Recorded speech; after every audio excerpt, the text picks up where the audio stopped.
नमस्कार आपनालोक सकलोके पुनर्बार स्वागतम नाजमाई मजिद बंधुসকল पलकते चाওক আজি 9টা গুৰুত্বপূৰ্ণ খবৰ। প্ৰথমটো খবৰ 2026ত বিজেপিক ভোট দিলে কান্দিব লাগিব অসমৰ মুছলমানে আৰু এইবাৰ সামগ্ৰিক বিজেপিক ভোট দি ডাঙৰ ভুল কৰিলে মুছলমানে। মুছলমান সমাজৰ একাংশ লোকে বিজেপিৰ হৈ দালালি কৰে। এই বিস্ফোৰক অভিযোগ বিধায়ক মনোৰঞ্জন তালুকদাৰৰ। সামগ্ৰিক এইবাৰ বিজেপিক ভোট দি ডাঙৰ ভুল কৰিলে মুছলমানসকলে। মুছলমান সমাজত বিজেপিৰ হৈ কাম কৰা একাংশ দালাল আছে, যিয়ে বিজেপিৰ নেতা মন্ত্ৰীৰ পৰা ধন লৈ বিজেপিক ভোট দিবলৈ কয় আৰু 2026ত বিজেপিক ভোট দিলে কান্দিব লাগিব অসমৰ মুছলমানে। অসমত আকৌ বিজেপি চৰকাৰ হলে অসম শ্মশানত পৰিণত হ'ব। জুৰিয়াত CPIMৰ সভাত এই মন্তব্য বিধায়ক মনোৰঞ্জন তালুকদাৰৰ। পৰৱৰ্তী খবৰ সাৱধান ৰাজ্যবাসী, ৰাজ্যত হঠাৎ নামিছে প্ৰচণ্ড শীত। ৰাজ্যৰ প্ৰান্তে প্ৰান্তে পৰিছে পাতলীয়া বৰষুণ, প্ৰচণ্ড কুঁৱলী। অহা 27 জানুৱাৰী পৰ্যন্ত ৰাজ্যত অব্যাহত থাকিব এই প্ৰচণ্ড শীতৰ প্ৰকোপ আৰু এই সন্দৰ্ভত ৰাজ্যৰ 22খন জিলাত এলাৰ্ট জাৰি বতৰ বিজ্ঞান কেন্দ্ৰৰ। ৰাজ্যত হঠাৎ নামিছে প্ৰচণ্ড শীত। ৰাজ্যৰ প্ৰান্তে প্ৰান্তে পৰিছে পাতলীয়া বৰষুণ, প্ৰচণ্ড কুঁৱলী আৰু এই সন্দৰ্ভত ৰাজ্যৰ 22খন জিলাত জাৰি কৰা হৈছে য়েল্লো এলাৰ্ট। 24 জানুৱাৰী পৰ্যন্ত জাৰি কৰা হৈছে এই এলাৰ্ট আৰু 27 জানুৱাৰী পৰ্যন্ত ৰাজ্যত অব্যাহত থাকিব প্ৰচণ্ড শীত। অধিক নিম্নগামী হৈছে পাৰাস্তম্ভ আৰু শীত যোৱাৰ পূৰ্বে বাঢ়িছে শীতৰ প্ৰকোপ। হিম প্ৰবাহে ঢৌ খেলিছে সমগ্ৰ অসমত। ঘন কুঁৱলীৰ আচ্ছাদনত ঢাকিছে সমগ্ৰ অসম। অসমৰ কোন কোন জিলাত এলাৰ্ট জাৰি কৰা হৈছে চাওঁ আহক।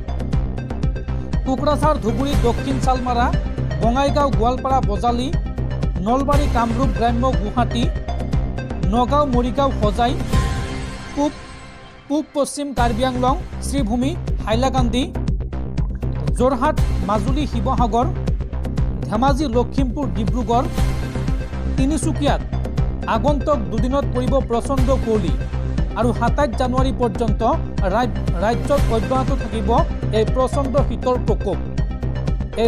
এই আগজাননী দিছে বতৰ বিজ্ঞান কেন্দ্ৰই। পৰৱৰ্তী খবৰ দেশবাসীলৈ ভাল খবৰ। হ্ৰাস পালে আমুল গাখীৰৰ দাম। আমুল তাজা, আমুল গল্ড আৰু আমুল টি স্পেচিয়েলৰ প্ৰতি লিটাৰত 1 টকাকৈ কমিল দাম। গুজৰাট মিল্ক মাৰ্কেটিং ফেডাৰেশ্যনে অৱগত কৰিলে এই তথ্য। দৰ্শকসকল আৰু বহুতো গুৰুত্বপূৰ্ণ খবৰ আছে। তাৰ আগতে আপোনাক জনাওঁ যে যদি আপুনি এতিয়ালৈকে এইটো ভিডিঅ'ত লাইক কৰা নাই তেন্তে এতিয়াই ভিডিঅ'টোত লাইক কৰি দিয়ক আৰু এনেকুৱা ধৰণৰ ভিডিঅ'সমূহ নিতৌ চাবলৈ চেনেলটো ছাবস্ক্ৰাইব কৰি কাষত থকা বেল আইকনটো প্ৰেছ কৰি ৰাখক। পৰৱৰ্তী খবৰ কাইলৈ 26 জানুৱাৰী গণৰাজ্য দিৱস আৰু কাইলৈ পুনৰ 17 ঘণ্টীয়া অসম বন্ধ ঘোষণা কৰিছে উগ্ৰপন্থী সংগঠন আলফা স্বাধীনে। প্ৰতি বছৰৰ দৰে এই বছৰৰ গণৰাজ্য দিৱস বৰ্জনৰ আহ্বান উগ্ৰপন্থী সংগঠন আলফা স্বাধীনৰ আৰু 26 জানুৱাৰীত 17 ঘণ্টীয়া সৰ্বাত্মক বন্ধৰ আহ্বান জনাইছে উগ্ৰপন্থী সংগঠনটোৱে আৰু এই সন্দৰ্ভত সংবাদ মাধ্যমলৈ বিবৃতি প্ৰেৰণ কৰিছে আলফা স্বাধীনে।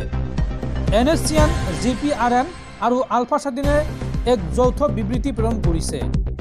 অসম, নাগালেণ্ড আৰু অৰুণাচলত এই বন্ধৰ আহ্বান জনোৱা হৈছে। অৰ্থাৎ অসমৰ উপৰিও এইবাৰ নাগালেণ্ড আৰু অৰুণাচলতো এই বন্ধ ঘোষণা কৰা হৈছে। 26 জানুৱাৰী নিশা 1 বজাৰ পৰা সন্ধিয়া 6 বজালৈকে এই বন্ধৰ আহ্বান জনোৱা হৈছে। সকলোকে সম্পূৰ্ণৰূপে গণতন্ত্ৰ দিৱস বৰ্জনৰ আহ্বান উগ্ৰপন্থী সংগঠন আলফা স্বাধীনৰ। পৰৱৰ্তী খবৰ গোৱালপাৰা আদালতৰ ঐতিহাসিক ৰায়দান। 20 বছৰৰ সশ্ৰম কাৰাদণ্ডৰে দণ্ডিত কৰিলে এইগৰাকী ধৰ্ষণকাৰী শৈলেন বৰ্মন ওৰফে হাইদৰ আলীক আৰু লগতে 10,000 টকাৰ জৰিমনা বিহা হয় এইগৰাকী ধৰ্ষণকাৰী হাইদৰক।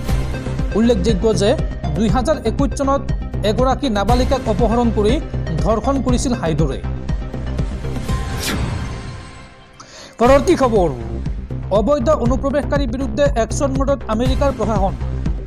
72 ঘণ্টাৰ ভিতৰত আমেৰিকাত গ্ৰেপ্তাৰ কৰা হৈছে 538 জন অনুপ্ৰৱেশকাৰীক আৰু এই মুহূৰ্তত প্ৰশ্ন হৈছে 18,000 ভাৰতীয়ই এৰিব লাগিব নেকি আমেৰিকা। ডোনাল্ড ট্ৰাম্পৰ নিৰ্দেশৰ পিছতেই লাখ লাখ অনুপ্ৰৱেশকাৰীৰ বিৰুদ্ধে অভিযান আৰম্ভ কৰিছে আমেৰিকাৰ প্ৰশাসনে। 18,000 ভাৰতীয় এৰিব লাগিব নেকি আমেৰিকা? শাসনলৈ আহিয়েই অবৈধ অনুপ্ৰৱেশকাৰীৰ বিৰুদ্ধে কঠোৰ হৈছে নৱনিৰ্বাচিত আমেৰিকাৰ ৰাষ্ট্ৰপতি ডোনাল্ড ট্ৰাম্প। আৰু 72 ঘণ্টাৰ ভিতৰত আমেৰিকাত গ্ৰেপ্তাৰ কৰা হৈছে 538 জন অনুপ্ৰৱেশকাৰী। ট্ৰাম্পৰ নিৰ্দেশত লাখ লাখ অনুপ্ৰৱেশকাৰীৰ বিৰুদ্ধে অভিযান আৰম্ভ কৰিছে আমেৰিকাৰ প্ৰশাসনে। আৰু এই পৰ্যন্ত 538 জনক গ্ৰেপ্তাৰ কৰাৰ বিপৰীতে 373 জনক আটক কৰিছে ট্ৰাম্প প্ৰশাসনে। আমেৰিকাৰ ৱাশ্বিংটন DC, ফিলাডেলফিয়া আৰু নিউয়ৰ্ক আদি চহৰত অভিযান চলাইছে আমেৰিকাৰ পুলিচে। আমেৰিকাৰ ৰাষ্ট্ৰপতি হিচাপে শপত লৈয়ে আমেৰিকাত অবৈধ অনুপ্ৰৱেশকাৰীৰ বিৰুদ্ধে কঠোৰ সিদ্ধান্ত লৈছিল ডোনাল্ড ট্ৰাম্পে। আৰু গ্ৰেপ্তাৰ হোৱা অধিকাংশ অনুপ্ৰৱেশকাৰীয়ে নানান ধৰণৰ অপৰাধৰ লগত জড়িত। আমেৰিকাত থকা 18,000 ভাৰতীয়ৰ বাবেও এতিয়া বিপদৰ আশংকা প্ৰকাশ কৰা হৈছে। আমেৰিকাই প্ৰায় 18,000 অবৈধ ভাৰতীয় অনুপ্ৰৱেশকাৰীক ইতিমধ্যে চিনাক্ত কৰিছে, যিসকলক শীঘ্ৰে ভাৰতলৈ উভতাই পঠাব পাৰে আমেৰিকাৰ প্ৰশাসনে। আমেৰিকাৰ শুল্ক আৰু সীমা সুৰক্ষাই প্ৰকাশ কৰিছিল এই তথ্য। উল্লেখযোগ্য যে বিগত বৰ্ষত অৰ্থাৎ 2024 বৰ্ষত আমেৰিকাত সীমান্তদি প্ৰৱেশ কৰিছিল প্ৰায় 3% ভাৰতীয় নাগৰিক। পৰৱৰ্তী খবৰ, কাইলৈ 76 সংখ্যক গণৰাজ্য দিৱস। আৰু 76 সংখ্যক গণৰাজ্য দিৱস উপলক্ষে এইবাৰ দিল্লীৰ লালকিল্লাত জিলিকিব চৰাইদেউ মৈদাম। অসমৰ প্ৰতীকপটৰূপে প্ৰদৰ্শিত হ'ব ইউনেস্কোৰ দ্বাৰা স্বীকৃতিপ্ৰাপ্ত বিশ্ব ঐতিহ্য ক্ষেত্ৰ চৰাইদেউ মৈদাম। পৰৱৰ্তী খবৰ, সাম্ৰাজ্য বিস্তাৰৰ অপ্ৰতিৰোধ্য গতি অব্যাহত। মুখ্যমন্ত্ৰীৰ পত্নী ৰিণিকী ভূঞা শৰ্মাৰ মাটিৰ দাম বৃদ্ধিৰ স্বাৰ্থত সলনি হ'ল কলিয়াবৰৰ ফৰলেন ৰাস্তাৰ দিশ। মুখ্যমন্ত্ৰীৰ পত্নীৰ স্বাৰ্থত আৰু কি নীতি সলনি হ'ব এইখন অসমত? এইবাৰ প্ৰেক্ষাপটত ৰিণিকী ভূঞা শৰ্মা আৰু 4 লেন পথৰ প্ৰসংগ। কলিয়াবৰ তিনিআলিৰ পৰা নুমলীগড়ৰ মাজেৰে 715 নং ৰাষ্ট্ৰীয় ঘাইপথটো বিকল্প পথেৰে নিৰ্মাণ কৰাৰ সিদ্ধান্তক লৈ এইবাৰ গৰজি উঠিছে 4 লেনযুক্ত ৰাষ্ট্ৰীয় ঘাইপথ নিৰ্মাণ দাবী সমিতি। 4 লেনযুক্ত পথৰ দিশ সলনিক লৈ গুৱাহাটী উচ্চ ন্যায়ালয়ত ৰাজহুৱা স্বাৰ্থজড়িত আবেদন দাখিল হোৱাৰ মাজতে বৃহস্পতিবাৰে দাবী সমিতিয়ে প্ৰভাৱশালী ৰাজনৈতিক নেতাৰ স্বাৰ্থতে প্ৰস্তাৱিত 715 নং ৰাষ্ট্ৰীয় ঘাইপথৰ দিশ সলনি কৰা বুলি বিস্ফোৰক তথ্য সদৰি কৰে। দাবী সমিতিৰ সভাপতি মিনু শইকীয়া আৰু সম্পাদক প্ৰদীপ লস্কৰৰ উপস্থিতিত প্ৰাদেশিক মহিলা সমিতিৰ কাৰ্যালয়ত সংবাদমেল সম্বোধন কৰি উচ্চতম ন্যায়ালয়ৰ জ্যেষ্ঠ অধিবক্তা তথা প্ৰব্ৰজন বিৰোধী মঞ্চৰ নেতা উপমন্যু হাজৰিকাই কয় যে প্ৰস্তাৱিত 715 নং ৰাষ্ট্ৰীয় ঘাইপথটো যি নতুন দিশেৰে নিবলৈ বিচৰা হৈছে, সেই দিশত বহুখিনি প্ৰভাৱশালী ৰাজনীতিবিদ আৰু আমোলাই মাটি ক্ৰয় কৰিছে। আৰু এই সন্দৰ্ভত অসমীয়া দৈনিক সংবাদপত্ৰ অসমীয়া প্ৰতিদিনত প্ৰকাশিত এক বাতৰি অনুসৰি প্ৰস্তাৱিত নতুন বিকল্প পথৰ আটাইতকৈ ডাঙৰ হিতাধিকাৰী হৈছে প্ৰাইডিষ্ট এণ্টাৰটেইনমেণ্টৰ পৰিচালন সঞ্চালক তথা মুখ্যমন্ত্ৰীৰ পত্নী ৰিণিকী ভূঞা শৰ্মা। মুখ্যমন্ত্ৰীৰ পত্নী ৰিণিকী ভূঞা শৰ্মাই উক্ত অঞ্চলত কিছু বছৰ পূৰ্বে ক্ৰয় কৰিছে 106 বিঘা ভূমি। আৰু এই ভূমিৰ দাম বৃদ্ধিৰ বাবেই এতিয়া ষড়যন্ত্ৰমূলকভাৱে এই ৰাষ্ট্ৰীয় ঘাইপথটো নতুন বিকল্প পথৰে নিবলৈ বিচৰা হৈছে বুলি সংবাদমেলত ব্যক্ত কৰে জ্যেষ্ঠ অধিবক্তা হাজৰিকাই। পৰৱৰ্তী খবৰ, দলবদ্ধ ধৰ্ষণ আৰু হত্যাৰ অপৰাধত এইবাৰ ছত্তীশগড়ত 5 জনক মৃত্যুদণ্ড আদালতৰ। ছত্তীশগড়ৰ কোৰবাৰ ফাষ্টেগ বিশেষ আদালতে 4 বছৰ পূৰ্বে এগৰাকী 16 বছৰীয়া জনজাতীয় কিশোৰীক দলবদ্ধ ধৰ্ষণ আৰু হত্যা আৰু পিতৃ আৰু ভতিজীক মৰিয়াই হত্যা কৰাৰ অপৰাধত 5 জন লোকক মৃত্যুদণ্ডৰ শাস্তি প্ৰদান কৰিছে। ৰায়দান কৰাৰ সময়ত ন্যায়াধীশ মমতা ভজৱানীয়ে কয় যে এনে জঘন্য নৃশংস নিৰ্যাতন আৰু হত্যাকাণ্ডই সমগ্ৰ দেশৰ বিবেকক জোকাৰি গৈছে। অভিযুক্তসকলৰ দুখ প্ৰশ্নাতীতভাৱে প্ৰমাণিত হৈছে। যদি তেওঁলোকক সমাজলৈ ঘূৰি আহিবলৈ দিয়া হয় তেন্তে পুনৰ একেধৰণৰ ঘটনা সংঘটিত কৰিব। অপৰাধীৰ সংস্কাৰৰ কোনো সুযোগ আৰু নাই। কেৱল যৌন ইচ্ছা পূৰণৰ বাবে 3 জন দুৰ্বল আৰু নিৰীহ লোকক যিদৰে অত্যাচাৰ কৰি হত্যা কৰিছিল তাৰ একমাত্ৰ শাস্তি হ'ল ফাঁচী। অৱশ্য 6 নম্বৰ অভিযুক্ত উমাশংকৰ যাদৱক দোষী সাব্যস্ত কৰা হৈছিল যদিও চিকিৎসাজনিত কাৰণক তেওঁক মৃত্যুদণ্ড দিয়া হোৱা নাছিল। তেওঁক যাৱজ্জীৱন কাৰাদণ্ডৰ শাস্তি প্ৰদান কৰা হৈছে। এই সন্দৰ্ভত আৰক্ষীয়ে জনোৱা মতে 2021 চনৰ 29 জানুৱাৰীত দলবদ্ধ ধৰ্ষণৰ মূল দোষী শান্তাৰাম মঞ্জুৱাৰে এগৰাকী 16 বছৰীয়া কিশোৰী আৰু তেওঁৰ 60 বছৰীয়া পিতৃ আৰু 4 বছৰীয়া ভতিজীক বাইকেৰে লিফ্ট দিব বিচাৰে। ছোৱালীজনীৰ পিতৃ শান্তৰামৰ পূৰ্বৰ চিনাকি, ফলত সকলোকে লগত লৈ মটৰ চাইকেলত উঠিবলৈ তেওঁ কোনো সংকোচ কৰা নাছিল। আৰু বাটত শান্তাৰামে কুৰাই নামৰ এখন গাঁৱত বাইকখন ৰখাই দিয়ে আৰু তাত তেওঁ টেটুলৈকে মদ খায়। তাত আব্দুল জব্বাৰ, অনিল কুমাৰ সাৰথী, পৰদেশী ৰাম, আনন্দৰাম পানিকা আৰু উমাশংকৰ যাদৱ পৰৱৰ্তী সময়ত আহি যোগ দিয়ে। আৰু মানুহকেইজনে ছোৱালীজনী আৰু বাকী কেইজনক লগত লৈ গধুপ্ৰদা হাবিৰ কাষলৈ লৈ যায়।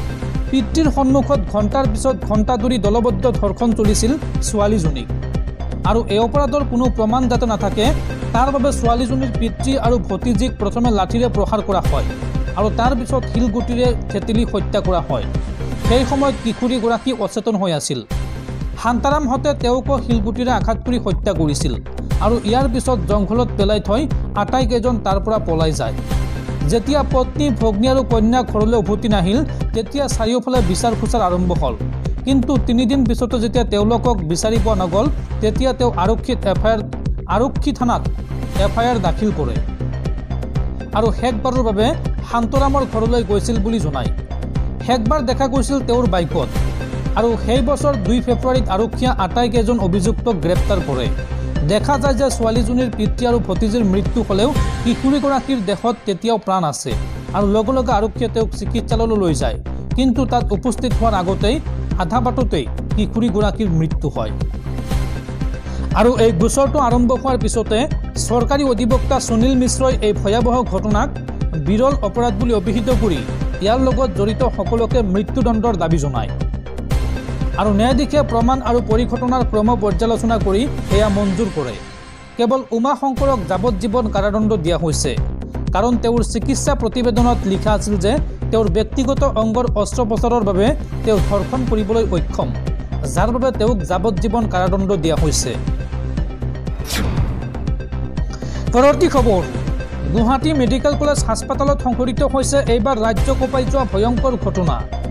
এগৰাকী 13 বছৰীয়া কিশোৰীক শৌচাগাৰত নি ধৰ্ষণ কৰা হৈছে। মহিলাৰ শৌচাগাৰত কিশোৰীগৰাকীক ধৰ্ষণ কৰিছে গুৱাহাটী মেডিকেল কলেজ হাস্পতালৰ এগৰাকী চাফাই কৰ্মীয়ে। ঘটনা সন্দৰ্ভত এজাহাৰ দাখিল ভুক্তভোগী যুৱতীগৰাকীৰ পৰিয়ালৰ। GMCHত সংঘটিত হৈছে এইবাৰ ভয়ংকৰ ঘটনা। এগৰাকী 13 বছৰীয়া কিশোৰীৰ সৈতে ভয়ংকৰ কাণ্ড। মহিলাৰ শৌচাগাৰত কিশোৰীগৰাকীৰ সৈতে অপকৰ্ম এগৰাকী চাফাই কৰ্মীৰ। অপকৰ্মত লিপ্ত যুৱকগৰাকী GMCHৰ চাফাই কৰ্মী। অপকৰ্ম সংঘটিত কৰাজন আব্দুল ৰছিদ বুলি চিনাক্ত কৰা হৈছে। 19 জানুৱাৰীৰ নিশা সংঘটিত হৈছিল এই ভয়ংকৰ ঘটনা। আৰু এগৰাকী মহিলা চাফাই কৰ্মীয়ে বাথৰুমলৈ লৈ গৈছিল কিশোৰীগৰাকী। আৰু 21 জানুৱাৰীত ভঙাগড় থানাত এজাহাৰ দাখিল ভুক্তভোগী যুৱতীগৰাকীৰ পৰিয়ালৰ। উল্লেখযোগ্য যে কিশোৰীগৰাকী কিডনী ৰোগত চিকিৎসাধীন হৈ আছিল GMCHত।